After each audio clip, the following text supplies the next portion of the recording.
Gadis itu dengan panik memasukkan kunci ke dalam lubang emas. Dengan lembut, ia memutar jarinya. Tak disangka, peti harta di depannya terbuka seketika. Ia melihat ada sebuah harta misterius di dalam kotak itu. Tanpa berpikir panjang, gadis itu bersiap untuk mengambilnya. Namun, di detik berikutnya, gelangnya tiba-tiba terbang. Kemudian, gelang itu menempel erat di pergelangan tangannya. Meskipun teman-temannya berusaha keras untuk menariknya, gelang itu tetap menempel di sana, tanpa bergerak. Tak lama, pemilik kotak itu pun datang terburu-buru. Menyadari bahaya, keduanya segera lari keluar rumah. Namun, saat mereka setengah jalan, gadis itu langsung ditarik dengan keras. Sepertinya gelang itu dikendalikan oleh kekuatan misterius. Hingga akhirnya dia menyadari bahwa musuh lewat di depan matanya. Gadis itu langsung sadar bahwa gelang itu melindunginya. Untuk mengungkap asal-usul gelang tersebut, mereka mengikuti peta dan tiba di sebuah gua. Menemukan beberapa patung yang ditempatkan di dalamnya. Namun saat semua orang bingung dan penuh tanda tanya, seorang anak laki kecil penasaran menarik tuas di atasnya. Sebelum mereka sempat melarikan diri, dinding batu tiba-tiba menutup dan menjebak mereka di dalam pori. Lalu sekeliling mulai menyusut dengan cepat. Sekarang harus bagaimana? Melihat dinding batu di sekitar perlahan mendekat kepada mereka, semua orang langsung menjadi panik. Meskipun mereka berusaha sekuat tenaga untuk melawan, namun di hadapan dinding batu yang keras itu sama sekali tidak berpengaruh. Tak lama kemudian mereka terjepit di sebuah celah sempit. Saat semua orang hampir terhimpit menjadi daging cincang, di saat genting, Xiao Shuai tiba-tiba menemukan sesuatu.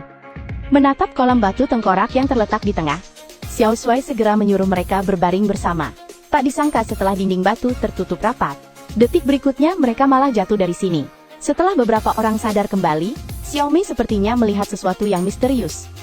Lalu dia maju untuk memeriksa. Terlihat dia dengan kuat, mendorong tembok pembatas. Tak disangka setelah berjalan menyusuri jalan kecil, adegan di depan mata itu langsung membuatnya terkejut. Tiba-tiba terlihat sangat luas di depan, tidak hanya dikelilingi pegunungan, di tengahnya ada sebuah desa.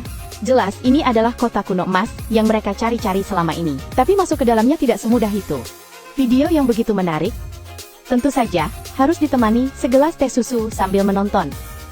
Belakangan ini aku sering pakai kupon hemat dari Xianyu. Segelas teh susu atau kopi, cukup 0,9. Benar-benar hemat, makan minum bermain bersenang-senang aku rekomendasikan Xianyu dulu. Xianyu benar-benar luar biasa. Hanya terlihat gerbang kota yang tinggi puluhan meter. Dan permukaannya juga penuh dengan duri tajam. Kalau tidak hati-hati bisa saja kulit terbelah. Jelas, memanjat dari gerbang itu tidak mungkin dilakukan. Dan di sekitarnya, penuh dengan jebakan tersembunyi. Jadi semua orang harus berhati-hati dan waspada. Saat itu, sinar bulan tiba-tiba menyinari. Dan tepat mengenai ubin itu. Di atasnya muncul pola-pola samar-samar. Setelah bulan kembali hilang, pola di ubin itu menjadi lebih mencolok. Melihat itu, beberapa orang langsung mengerti semuanya.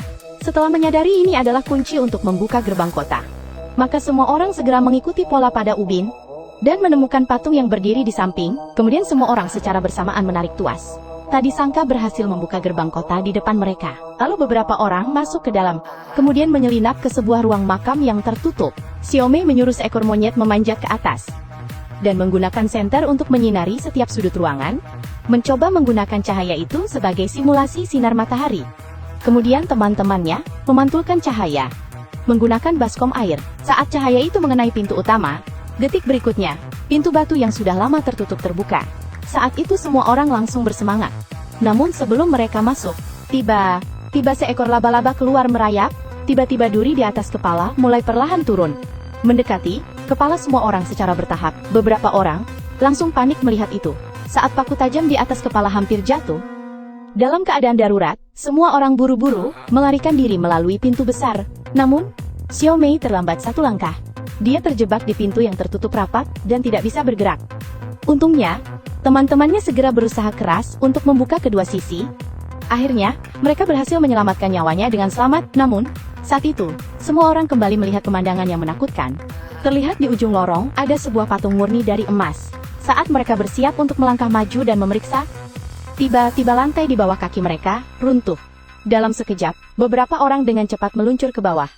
Saat mereka hampir jatuh ke atas duri, pada saat kritis, semua orang melompat dengan sekuat tenaga, berhasil melompat ke sisi seberang, dan menyelamatkan nyawa mereka. Saat ini, mereka sudah sampai di ujung kota emas. Melihat patung berkilau emas yang terletak di depan mereka, beberapa orang baru saja bersiap untuk menyelidiki lebih dalam. Tak disangka saat itu, Qiang tiba-tiba menghentikan mereka. Dia terlihat mengeluarkan sebuah koin emas simbolis, lalu dengan hati-hati, meletakkannya di tangan patung. Awalnya, mereka pikir ini bisa membuka mekanisme tersembunyi, namun di tengah harapan mereka, lantai di bawah kaki mereka tiba-tiba runtuh lagi. Dan Qiang hampir jatuh ke jurang, dan menemui ajalnya. Video yang begitu menarik, tentu saja, harus ditemani segelas teh susu sambil menonton. Belakangan ini aku sering pakai kupon hemat dari Xianyu. Teh susu atau kopi cuma 0,9 yuan satu gelas. Bener-bener hemat banget. Makan minum hiburan, aku rekomendasikan Xianyu dulu. Xianyu benar-benar luar biasa. Belum sempat mereka melakukan penyelamatan, sebuah kelompok asing tiba-tiba muncul di sana. Dan yang memimpin adalah seorang nenek berusia 80 tahun. Dengan lembut dia melambaikan tangannya. Tak disangka, nenek itu tiba-tiba berubah menjadi sosok wanita muda. Ternyata dia adalah penjaga kota emas. Untuk membuktikan bahwa dia hanyalah seorang petualang biasa, Xiaomei memutuskan untuk menggunakan pengetahuannya untuk memecahkan teka-teki. Kemudian dia mengambil sumber air jernih dari sumur, perlahan-lahan dituangkan ke telapak tangan patung. Memang, tindakan ini berhasil memicu mekanisme. Seiring pintu batu terbuka, muncul pemandangan yang sangat menakjubkan di depan mata. Namun, anak buah Kang Qiang diam-diam mencuri patung itu. Dan ini memicu kemarahan sang penjaga. Detik berikutnya, kota emas tiba-tiba runtuh. Semua orang langsung ketakutan dan mulai berlarian ke segala arah. Namun Xiaomei tanpa ragu merebut kembali patung itu. Dengan risiko nyawanya mengembalikannya ke tempat semula. Ia pasti akan melindungi situs kuno ini.